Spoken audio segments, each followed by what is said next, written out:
Assets और liabilities के अलावा एक और टॉपिक है जिसमें डिस्टिंग्विश करने की जरूरत है।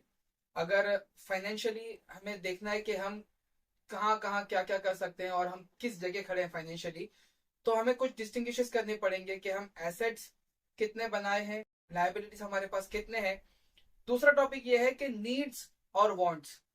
सिंपल लैंग्वेज में अगर समझाऊं, नीड्स मतलब जरूरत, वांट्स मतलब ख्वाहिश या इच्छा।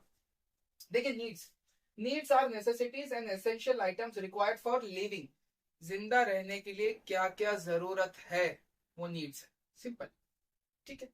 और wants are not essential items for survival but are sought for personal satisfaction. ये क्वालिटी ऑफ लाइफ हमें अच्छा और मतलब स्टैंडर्ड को रेज करने के लिए और ज्यादा हाई लेवल पर चीजों को पर्सनल सेटिस्फैक्शन के लिए, प्लेजर के लिए, तो ये चीजें वांट्स में आती हैं, यानी ख्वाहिश, सीधा जरूरत और ख्वाहिशें, सिंपल। देखिए, needs are fundamental and compulsory. Needs जो है, जो जरूरतें हैं, वो एक्चुअल में जरूरत है जिंदा रहने के लिए। बट वांट्स क्या है? वांट्स ये ऑप्शनल है। ऐसा नहीं है कि अगर वांट्स जो हम चाहते हैं अगर वो हमें नहीं मिले तो हम जिंदा नहीं रह पाएंगे, मर जाएंगे, ऐसा नहीं है। ठीक है। तो नीड्स जरूरत, वांट्स ख्वाहिशें। देखिए, रोटी कपड़ा मकान, पहले से पिक्चरों में सुनते आ रहे हैं। Food, water, shelter, clothes, health care system.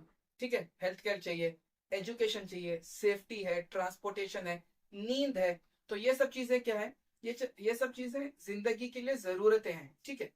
Wants क्या है? वांट्स, देखिए, खाना जरूरत है, लेकिन ताज होटल में जाकर महंगा खाना खाना ये जरूरत है? ये जरूरत नहीं है, ये क्वालिटी ऑफ लाइफ है। अगर आप उस चीज के केपेबल हो तो बहुत अच्छी बात है, कर लीजिए।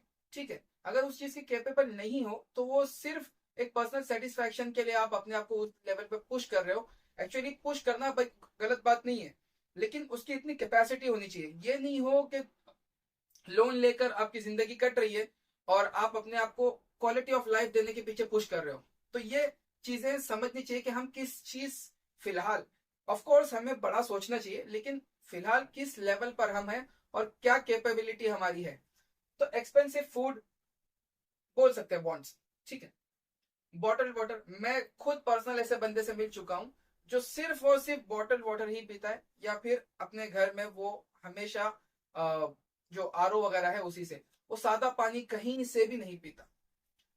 वो मेंटेन कर सकता है वो लाइफ, बहुत अच्छी बात है। जो ये चीज नहीं कर सकते, या फिर जिन लोगों को ये चीज नहीं कर सकते, उनके पास कैपेसिटी नहीं है, तो वो अपने आप को उस लेवल पर पुश करने की जरूरत नहीं है। और बहुत सारे ऐसे लोग हैं, जैसे आप बड़े जो देख लीजिए, जो बहुत पैसे वाले हैं, बहुत बड़ी बड़ी कंपनीज वाले हैं, लेकिन वो ब्रांड्स जो है, ब्रांड्स के कपड़े नहीं पहनते। ठीक है। बहुत ज्यादा जो है महंगे घरों में नहीं रहते। तो वो सब चीजें ऑप्शनल है। वो छोटे, वॉरेन बफे, वॉरेन बफे वो पुराने 1950s और 60s में खरीदे हुए घर में ही रहते हैं। सो खरीद तो वो कुछ भी सकते हैं, लेकिन वो अपने आप को सिर्फ वहीं तक के लिए लिमिटेड कर रखे कि वो मेरा काम इसमें हो रहा है। सो महंगा घर, designer clothes, expensive jewelleries, exotic vacations.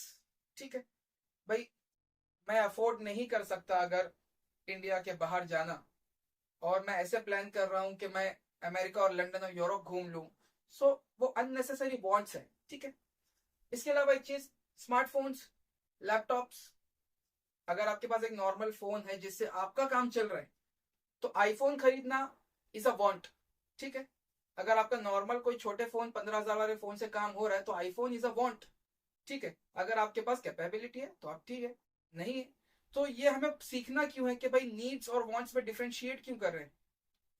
जब हम नीड्स और वांट्स में डिफरेंशिएट करेंगे तो हमें पता चलेगा हमारी फाइनेंशियल कंडीशन क्या है, और उसके अकॉर्डिंगली हम सोच सकते हैं कि हम आगे के लिए कैसे प्लान करें, कि भाई कितने पैसे में मेरा गुजारा हो रहा है एंड कितने पैसे मुझे सेव करने फॉर फ्यूचर इन्वेस्टमेंट्स, और आगे मेरे पास कुछ पैसे बनने के लिए। ठीक है। अगर मैं अननेसेसरी एक्सपेंसिव फूड्स और वेकेशंस और जबरदस्ती लोगों को इम्प्रेस करने के लिए अगर मैं चीजें खरीद रहा हूँ, तो वो अननेसेसरी वांट्स में मेरे पैसे जा रहे हैं। रादर मैं उसके बदला ये कर सकता था कि 1.5 लाख का आईफोन खरीदने के बदला 1.5 लाख के आईफोन के स्टॉक्स खरीद सकता था। हो सकता है ना? ठीक है, हम इंडिया में अगर हम यूएस में इन्वेस्ट नहीं कर सकते तो 1.5 लाख के आईफोन के बदला हम 1.5 लाख के टीसीएस के शेयर्स खरीद सकते थे, गोल्ड खरीद सकते थे। तो जिसकी एक वैल्यू होती, आईफोन आईफोन खरीदने के बाद वो वैल्यू डेप्रिशिएट होगी। ठीक है, आईफोन की वैल्यू डेप्रिशिएट होगी, तो वो आपके लिए एक लायबिलिटी है। अगर आपके पास इतना पैसा है कि आईफोन खरीदने से आपको कुछ फर्क नहीं पड़ता, तो आईफोन खरीदना ज्यादा फर्क नहीं पड़ेगा। ठीक है, लेकिन जब पैसा नहीं है, पैसा जोड़ जोड़ जोड़ के और लोन पर और ईएमआई पर अगर फोन लेना है, लैपटॉप लेना है और वेकेशंस करना है, ज्वेलरी खरीदना है, तो ये सब चीजें जो है ये एक सिर्फ आपके लिए लायबिलिटी है, ये आपकी वांट्स है, आप अपनी इच्छाएं पूरी कर रहे हैं, बजाय इसके कि आप अपनी फाइनेंशियल स्टेटस पे फोकस करें।